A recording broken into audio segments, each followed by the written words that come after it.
ಗುಂಡ್ಲುಪೇಟೆ ಪಟ್ಟಣದ ಎಪಿಎಂಸಿ ಆವರಣದಲ್ಲಿ ಬೆಂಬಲ ಬೆಲೆ ಯೋಜನೆಯಡಿ ಸೂರ್ಯಕಾಂತಿ ಖರೀದಿಗೆ ತಿಂಗಳ ಹಿಂದೆ ನೋಂದಣಿ ನಡೆದಿದ್ದರೂ ಇನ್ನೂ ಖರೀದಿ ಪ್ರಾರಂಭವಾಗದೆ ರೈತರು ಸಂಕಷ್ಟಕ್ಕೆ ಸಿಲುಕಿದ್ದಾರೆ.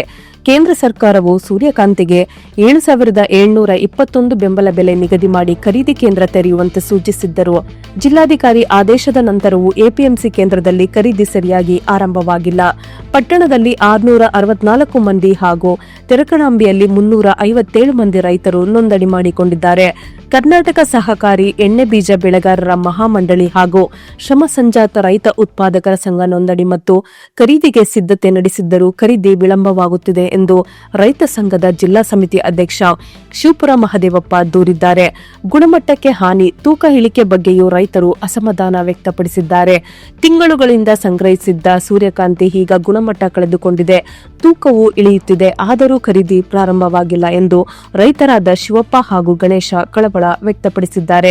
ತೆರಕಣಾಂಬಿಯಲ್ಲಿ ಪ್ರತಿ ಚೀಲಕ್ಕೆ ಹೊರೆ, ಕಾರ್ಮಿಕರ ಕೂಲಿ ಹೆಸರಿನಲ್ಲಿ ರೂ. 10 ಹೆಚ್ಚುವರಿ ವಸೂಲಿ ಮಾಡಲಾಗುತ್ತಿದೆ. ಗುಂಡ್ಲುಪೇಟೆಯ ರೈತರ ಉತ್ಪನ್ನವನ್ನ ತೆರಕಣಾಂಬಿಯಲ್ಲಿ ಖರೀದಿಸುತ್ತಿದ್ದಾರೆ. ಗುಂಡ್ಲುಪೇಟೆಯಲ್ಲಿ ಖರೀದಿ ಏಕೆ ನಡೆಯುತ್ತಿಲ್ಲ ಎಂದು ರೈತರು ಪ್ರಶ್ನಿಸಿದ್ದಾರೆ. ಎಪಿಎಂಸಿ ಅಧಿಕಾರಿಗಳು ಖರೀದಿ ಪ್ರಕ್ರಿಯೆ ಕರ್ನಾಟಕ ಆಯಿಲ್ ಫೆಡರೇಷನ್ ಅವರದ್ದು ಎಂದು ಸ್ಪಷ್ಟಪಡಿಸಿದ್ದಾರೆ.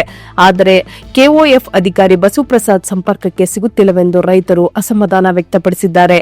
ರೈತರ ಸಮಸ್ಯೆಗೆ ತಕ್ಷಣ ಪರಿಹಾರವಾಗಿ ಖರೀದಿ ಪ್ರಕ್ರಿಯೆ ಪ್ರಾರಂಭಿಸಲು ಅಧಿಕಾರಿಗಳು ಕ್ರಮ ಕೈಗೊಳ್ಳಬೇಕು ಎಂದು ಒತ್ತಾಯಿಸಿದ್ದಾರೆ. ಜಿಲ್ಲಾ ಹಾಗೂ ಸುತ್ತಮುತ್ತಲಿನ ಗ್ರಾಮಗಳಲ್ಲಿ ಕಳೆದ 1 ತಿಂಗಳಿಂದ 4 ಹುಲಿ ದಾಳಿಗೆ ಬಲಿಯಾದ ಹಿನ್ನೆಲೆ ಸ್ಥಳೀಯರಲ್ಲಿ ಭೀತಿ ಹೆಚ್ಚಾಗಿದೆ. ಈ ಪರಿಸ್ಥಿತಿಯನ್ನು ಗಂಭೀರವಾಗಿ ಪರಿಗಣಿಸಿದ ಅರಣ್ಯ ಇಲಾಖೆ ಕಾಡಂಚಿನ ಗ್ರಾಮಗಳಲ್ಲಿ ವ್ಯಾಪಕ ಜಾಗೃತಿ ಅಭಿಯಾನ ಆರಂಭಿಸಿದೆ. ಬಂಡೀಪುರದಲ್ಲಿ ಸಫಾರಿ ತಾತ್ಕಾಲಿಕವಾಗಿ ಬಂದ್ ಇರುವುದರಿಂದ ಅರಣ್ಯ ಇಲಾಖೆ ಅಲ್ಲಿನ 14 ಸಫಾರಿ ಚಾಲಕರು ಹಾಗೂ 15 ಗೈಡರ್ಗಳನ್ನು ಜಾಗೃತಿ ಕಾರ್ಯಕ್ಕಾಗಿ ನಿಯೋಜಿಸಿದೆ. ಇವರು 2 ತಂಡಗಳಾಗಿ ವಿಭಾಗಿಸಿ ಮನೆ ಮನೆಗೆ ಭೇಟಿ, ಜಮೀನುಗಳ ಪರಿಶೀಲನೆ ಹಾಗೂ ಸಾರ್ವಜನಿಕರಿಗೆ ಮುನ್ನೆಚ್ಚರಿಕಾ ಕ್ರಮಗಳ ಕುರಿತು ಮಾಹಿತಿ ನೀಡುತ್ತಿದ್ದಾರೆ. ಪಶ್ಚಿಮ ಬಂಗಾಳದ ಸುಂದರ್ಬನ್ ಮಾದರಿಯನ್ನು ಅನುಸರಿಸಿ ಹಿಂಭಾಗಕ್ಕೆ ಧರಿಸುವ ಫೇಸ್ ಮಾಸ್ಕ್ಗಳನ್ನು ಗ್ರಾಮಸ್ಥರಿಗೆ ವಿತರಿಸಲಾಗುತ್ತಿದೆ. ಹುಲಿ ಸಾಮಾನ್ಯವಾಗಿ ಹಿಂಬದಿಯಿಂದ ಕುತ್ತಿಗೆ ಭಾಗಕ್ಕೆ ದಾಳಿ ನಡೆಸುವುದರಿಂದ ಈ ಮುಖವಾಡ ದಾಳಿ ತಡೆಗೆ ನೆರವಾಗಬಹುದು ಎಂದು ಇಲಾಖೆ ತಿಳಿಸಿದೆ. ಈಗಾಗಲೇ 10,000ಕ್ಕೂ ಹೆಚ್ಚು ಜನರಿಗೆ ಫೇಸ್ ಮಾಸ್ಕ್ ವಿತರಣೆ ಮಾಡುವ ಸಿದ್ಧತೆ ನಡೆದಿದೆ. ಜಿಲ್ಲೆಯ ಸಹಕಾರ ಸಂಘಗಳ ಏಳಿಗೆಗಾಗಿ ಹೆಚ್ಚಿನ ಅನುದಾನ ತಂದು ಅಭಿವೃದ್ಧಿ ಕಾರ್ಯಕ್ಕೆ ತೊಡಗಿಕೊಳ್ಳುವುದಾಗಿ ಶಾಸಕ ಎಚ್ಎಂ ಗಣೇಶ್ ಪ್ರಸಾದ್ ರವರು ಭರವಸೆ ನೀಡಿದ್ದಾರೆ. ಕಟ್ಟಡ ಕೊರತೆ ಮತ್ತು ದುಸ್ಥಿತಿಯಲ್ಲಿರುವ ಸಂಘಗಳ ಸುಧಾರಣೆಗೆ ವಿಶೇಷ ಗಮನ ಹರಿಸುವುದಾಗಿ ಹೇಳಿದ್ದಾರೆ. ಕರ್ನಾಟಕ ರಾಜ್ಯ ಸಹಕಾರ ಮಹಾಮಂಡಳಿ ಚಾಮರಾಜನಗರ, ಜಿಲ್ಲಾ ಸಹಕಾರ ಯೂನಿಯನ್, ಹಾಲು ಉತ್ಪಾದಕರ ಒಕ್ಕೂಟ, ಕಬ್ಬಳ್ಳಿ ಹಾಲು ಉತ್ಪಾದಕರ ಸಹಕಾರ ಸಂಘ ಹಾಗೂ ಪ್ರಾಥಮಿಕ ಕೃಷಿ ಪತ್ತಿನ ಸಹಕಾರ ಸಂಘಗಳ ಆಶ್ರಯದಲ್ಲಿ ನಡೆದ 72ನೇ ಅಖಿಲ ಭಾರತ ಸಹಕಾರ ಸಪ್ತಾಹ ಕಾರ್ಯಕ್ರಮವನ್ನು ಜಿಲ್ಲಾ ಸಹಕಾರ ಒಕ್ಕೂಟದ ಅಧ್ಯಕ್ಷ ಎಚ್ಎಸ್ ನಂಜುಂಡ ಪ್ರಸಾದ್ ಅವರೊಂದಿಗೆ ಉದ್ಘಾಟಿಸಿ ಮಾತನಾಡಿದರು.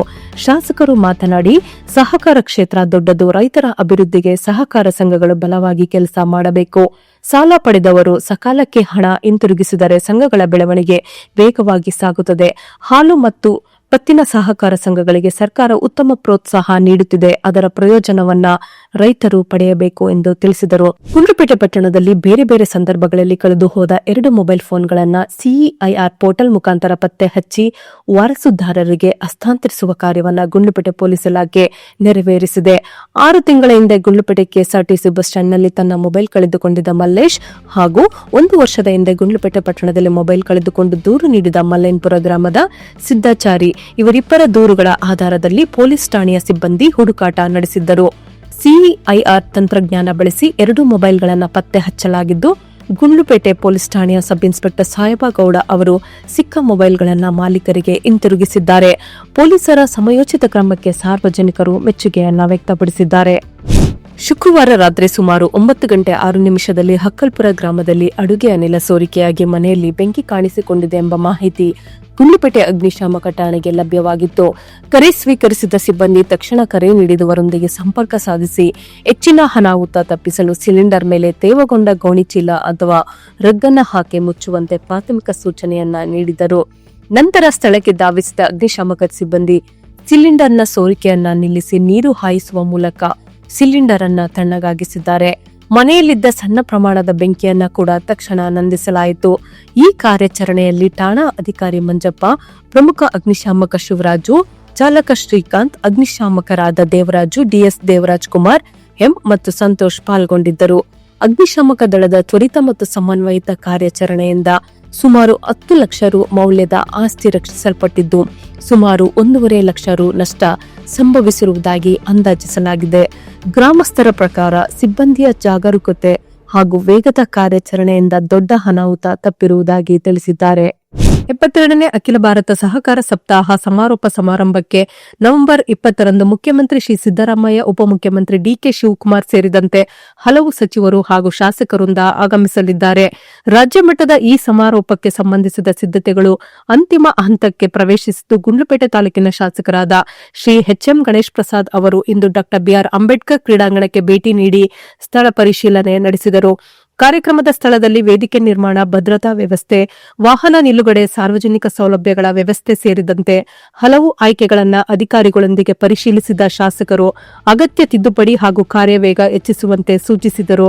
ಬೃಹತ್ ಪ್ರಮಾಣದಲ್ಲಿ ನಡೆಯಲಿರುವ ಈ ಸಮಾರೋಪಕ್ಕೆ ಸಹಕಾರಿ ಕ್ಷೇತ್ರದ ಪ್ರತಿನಿಧಿಗಳು ಹಾಗೂ ಸಾರ್ವಜನಿಕರು ಹೆಚ್ಚಿನ ಸಂಖ್ಯೆಯಲ್ಲಿ ಭಾಗವಹಿಸುವ ನಿರೀಕ್ಷೆ ಇದೆ. ಸೊ ಫ್ರೆಂಡ್ಸ್, ಇದಾಗಿತ್ತು ಇವತ್ತಿನ ನ್ಯೂಸ್. ನಿಮಗೆ ಈ ಹೊಸ ಪ್ರಯತ್ನ ಇಷ್ಟವಾದಲ್ಲಿ ಕೂಡಲೇ ನಮ್ಮ ಚಾನೆಲ್ ಅನ್ನು ಲೈಕ್ ಮಾಡಿ, ಶೇರ್ ಮಾಡಿ, ಸಬ್ಸ್ಕ್ರೈಬ್ ಮಾಡಿ.